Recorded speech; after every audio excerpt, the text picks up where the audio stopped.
ಕರುನಾಡು TV. ಸಚಿವರು ಹೊಸದಾಗಿ ವಿಜಯಾನಂದ ಕಾಶಪ್ಪನವರು ಮೋದಿಯವರನ್ನ ಏನು ಹಿಗ್ಗಾಮುಗ್ಗ ಮಾತಾಡ್ತಾರೆ. ಅವ್ರಿಗೆ ಯೋಗ್ಯತೆ ಇದೆಯಾ? ಪ್ರಧಾನಮಂತ್ರಿ ಒಬ್ಬರ ಬಗ್ಗೆ ಮಾತಾಡೋ ಯೋಗ್ಯತೆ ಇವ್ರಿಗಿದೆಯಾ? ಹೋಗಲಿ, ಇವರ ಇತಿಹಾಸ ಏನು? ಬೀದಿ ಕಾಮಣ್ಣರ ರೀತಿಯಲ್ಲಿ ಆಡಿದವರು ಇವರು ಬಂದು ಪ್ರಧಾನಮಂತ್ರಿ ಮೋದಿ ಅವರ ಬಗ್ಗೆ ಮಾತಾಡ್ತಾರೆ. ಅಟ್ಟಹಾಸದ ಮಾತು ಮಾತಾಡುವಾಗ ಏನ್ ಹೇಳ್ತಾರೆ?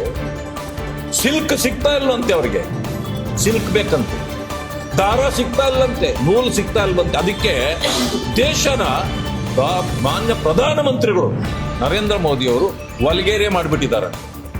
ವಲ್ಗೇರೆ ಅಂದ್ರೆ ಏನಂತ ಗೊತ್ತಿದೆಯಾ ನಿಮಗೆ? It comes under the atrocity act. ಅನೇಕ ಕಡೆಗಳಲ್ಲಿ ಅವರ ಮೇಲೆ ಕಂಪ್ಲೇಂಟ್ ಕೊಟ್ಟರು ಕೂಡ ಈ ಸರ್ಕಾರ FIR ಆಗ್ತಾ ಇಲ್ಲ ಅವರ ಮೇಲೆ. ಅಟ್ರಾಸಿಟಿ ಆದ ತಕ್ಷಣ immediately you should be arrested. ನಾನು ಮೊದಲು ಅದನ್ನ ಬೆಳಕಿಗೆ ತಂದವನು. ನಾನು ಒಂದು 10 ದಿವಸದ ಹಿಂದೆ ಬಂದ ಮೇಲೆ ಇಡೀ ಜನರಿಗೆ ಅದು ಅರ್ಥ ಆಯ್ತು, ಗೊತ್ತಾಯ್ತು. ಎಲ್ಲಾ ಕಡೆಯಲ್ಲೂ ಪ್ರದರ್ಶನಗಳು ನಡೀತಾ ಅವ್ರ ವಿರುದ್ಧವಾಗಿ FIR ಹಾಕ್ಬೇಕು ಅಂತ ಹೇಳಿ ಕಂಪ್ಲೇಂಟ್ ಕೊಟ್ರೆ ಎಲ್ಲೂ ಕೂಡ FIR ಹಾಕಿಲ್ಲ. ನಿನ್ನೆ ಅದನ್ನ ನಾನು ಸದನದಲ್ಲಿ ಪ್ರಸ್ತಾಪ ಮಾಡಿದ್ದೇನೆ.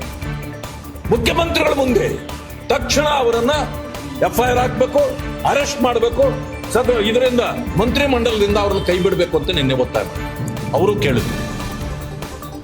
ಮಲ್ಲಿಕಾರ್ಜುನ್ ಖರ್ಗೆ ಅವರಿಗೆ ಅವರು ಭಾಷಣ ಮಾಡಿದ್ದ ಸ್ಥಳದಲ್ಲಿ ಗಂಗಾಜಲ ತಂದು ಅದನ್ನ ಏನೋ ಪೂಜೆ ಮಾಡಿದ್ದಾರೆ ಅಂತ ನಾವು ಅದನ್ನು ಖಂಡಿಸ್ತೇವೆ. ಆದ್ರೆ ಕಾಂಗ್ರೆಸ್ನ ಸಂಸ್ಕೃತಿ ಏನ್ ಗೊತ್ತಾ?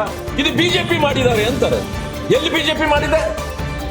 ಬಿಜೆಪಿ ಹೇಳ್ತದೆ ಯಾವುದೇ ದಲಿತನಿಗೆ ಈ ರೀತಿ ಅಪಮಾನ ಮಾಡಿದ್ರೆ ಅದನ್ನು ಕೂಡ ನಾವು ಖಂಡಿಸ್ತೇವೆ. ಸದನದಲ್ಲಿ ನಮ್ಮ ಮೇಲೆ ಗದಾಪ್ರಹಾರ ಮಾಡಲಿಕ್ಕೆ ಹರಿಪ್ರಸಾದ್ ಅವರು ಕೆಲವರೆಲ್ಲ ಹೊರಟರು. ಅವರ ಸಂಸ್ಕೃತಿ ಏನು ಅಂತ ನಮಗೆ ಗೊತ್ತು. ಆದ್ರೆ ನಾವು ಒಕ್ಕೊರಳಿನಿಂದ NDA ಭಾಗದಿಂದ ನಾವು ಖರ್ಗೆಯವರೆಗೂ ಯಾರು ಅಪಮಾನ ಮಾಡಿದ್ರು ಅದನ್ನು ಖಂಡಿಸ್ತೇವೆ ಅಂದ ಮೇಲೆ ಬಾಯಿ ಮುಚ್ಚಿ ಕುಳಿತುಕೊಂಡ್ರು ಸದನದಲ್ಲಿ. ಅಂದ್ರೆ ಏನೇ ಆದ್ರೂ ನಮ್ಮ ಮೇಲೆ ತಿರುಗಿಸ್ಲಿಕ್ಕೆ ನೋಡ್ತಾರೆ. ಆದ್ರೆ ಖರ್ಗೆ ಸಾಹೇಬರಿಗೆ